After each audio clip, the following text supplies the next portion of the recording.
بسم اللہ الرحمن الرحیم. ہم باقاعدہ آغاز کرتے ہیں. جیسے ناظم صاحب نے بتایا کہ ہمارا جو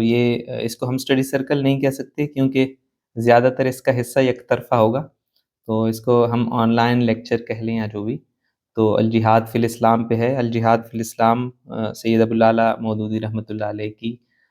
اولین ضخیم کتابوں میں سے یا اہم کتابوں میں سے ہیں. مطلب مولانا کی جو اہم ترین کتابوں میں سے ایک ہے،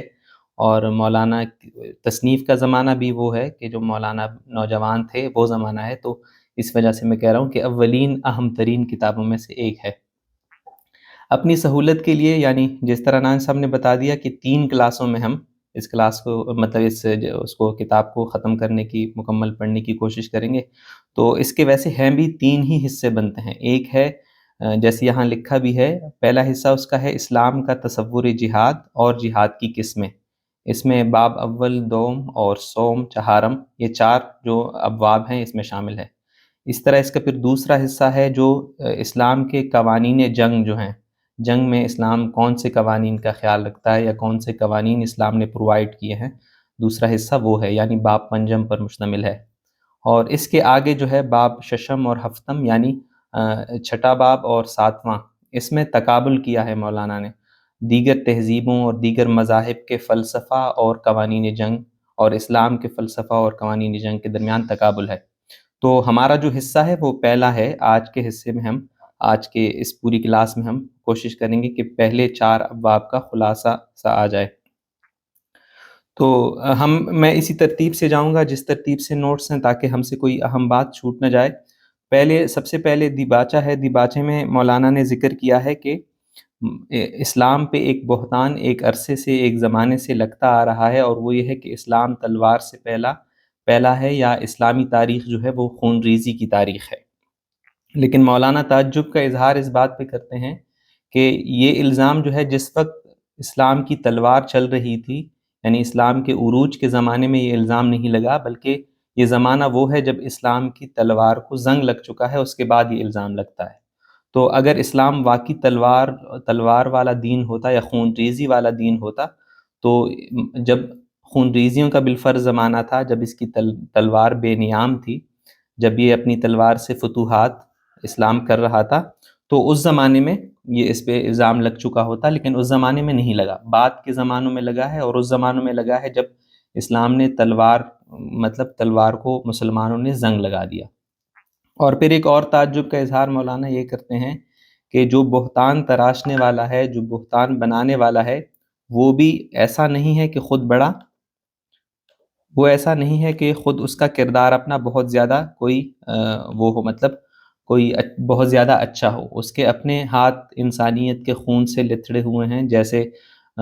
جنگ عظیم اول ہے، جنگ عظیم دوم ہے، اور اس کے بعد اب تک مغربی تہذیب نے جو کچھ کیا ہے،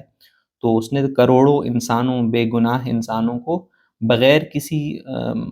بڑے اعلیٰ مقصد کے، صرف اپنے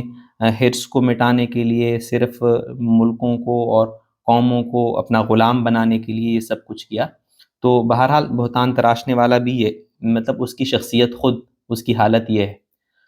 جواب میں مولانا نے فرمایا کہ اس الزام کا، یہ جو بہتان ہے، اس کا بہت سارے لوگوں نے جواب دیا، لیکن جواب میں کچھ مسائل تھے. پہلا مسئلہ اس میں یہ تھا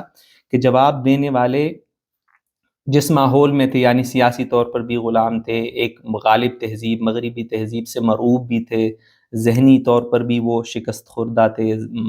تو اس ماحول میں انہوں نے وہ جوابات لکھے، اور اس پہ مطلب ان جوابات پہ اس مرعوبیت کا، غلامی کا، ذہنی اور سیاسی غلامی کے اثرات جیسے ان جوابات پہ موجود ہیں. اور مولانا نے یہ کہا ہے کہ جوابات اس طرح کے ہیں جیسے انہوں نے خود اپنے آپ کو کٹہرے میں کھڑا کر دیا اور صفائیاں دے رہے ہیں. جیسے انہوں نے پہلے اپنے جو ان پہ لگنے والا الزام ہے اس کو درست بھی سمجھا، اور اس کے بعد خود کو کٹہرے میں بھی کھڑا کیا اور اس کو بھی ٹھیک سمجھا کہ ہاں ہم کٹہرے ہی میں ہیں، اور پھر اس کے بعد صفائیاں دینے لگے. تو اور پھر اس کے تحت انہوں نے جو کچھ کیا، جہاد کو کسی نے محض دفاع تک وہ کر دیا، محدود کر دیا کہ جہاد تو اور کچھ نہیں ہے، ہم تو صرف اپنا دفاع کرتے ہیں، اور دفاع کا تو سب کو حق ہونا چاہیے. اس طرح کے جوابات تھے. اور لیکن بہرحال یہ جوابات، قرآن میں تو بہت سارے آیتیں اس طرح ہے جس میں پہل کی بھی جیسے گنجائش ہے. تو ایسے احکام کو کہیں انہوں نے چھپانے کی کوشش کی، کہیں انہوں نے غلط تشریح اس کی، کسی نے کہہ دیا کہ یہ تو صرف عرب اور اس ماحول سے ریلیٹڈ ہے، ہم تک نہیں ہے، اور اس میں بڑے بڑے اسکالرس کے نام ہیں جنہوں نے کہہ دیا کہ قرآن کے اور جہاد کے بعض احکام جو ہیں وہ تو صرف عربوں کے لیے تھے یا رسول اللہ صلی اللہ علیہ وسلم کے لیے خاص تھے، ان کے صحابہ کے ساتھ خاص تھے، بعد کے زمانے کے مسلمانوں کے لیے وہ احکام نہیں ہیں، جیسے وہ احکام ختم ہو گئے ہیں۔ تو مولانا نے کہا جوابات کا یہ نقص ہے، یعنی جو لوگوں نے ان بہتانوں کا جو جواب دیا بھی ہے تو اس طرح کے جوابات دیے، اور مولانا کہتے ہیں کہ ایک نئے جواب کی ضرورت ہے جس میں اسلام کا تصور جہاد بالکل وضاحت کے ساتھ پوری طرح سامنے آ جائے، پھر جو چاہے اس کو مان لے اور جو چاہے اس کو رد کر لے یا اعتراض کر لے، لیکن کم از کم جواب جو آنا چاہیے، یہ اسلام کا تصور جہاد سامنے آنا چاہیے، وہ بالکل واضح ہو لوگوں کے سامنے۔ تو اسی زمانے میں ایک مسئلہ یہ ہوا تھا کہ شدی تحریک کے جو بانی تھے اس کو کسی مسلمان نے قتل کر دیا، اور قتل کے بعد دوبارہ یہ مطلب یہی بہتان جو بار بار اعتراض آتا رہا ہے، تو وہ دوبارہ اٹھنا شروع ہو گیا کہ اسلام تو خون خاری کا مذہب ہے، اور قرآن جب تک موجود ہے تو قتل و غارت گری موجود رہے گی، اسلام جو ہے وہ تلوار سے پھیلا، وغیرہ وغیرہ۔ تو یہ الزامات پھر شروع ہو گئے۔ تو مولانا کو اس زمانے میں، وہ مولانا نے خود بتایا ہے دیباچے میں کہ میں بہت زیادہ صحافتی مصروفیات تھی میری بہت زیادہ، لیکن اس کے باوجود میں نے یہ سمجھا کہ یہ بہت ضروری ہے، یعنی جواب دینا، تو اس مصروفیات میں سے وقت نکال کر میں نے یہ تحریریں لکھی۔ شروع میں یہ حصوں میں لکھتے تھے، الجمیہ جو رسالہ تھا جس کے مولانا مدیر تھے اس میں لکھتے تھے، لیکن بعد میں وہ سلسلے بھی ختم ہو گئے، اور مولانا نے کہا کہ میں شروع میں میرا ارادہ تھا کہ کوئی ایک دو مضمون میں یہ بات پوری ہو جائے گی، لیکن بعد میں یہ مطلب یہ پوری بات پھیلتی گئی اور ایک پوری کتاب بن گئی۔ یہ ہو گیا دیباچہ۔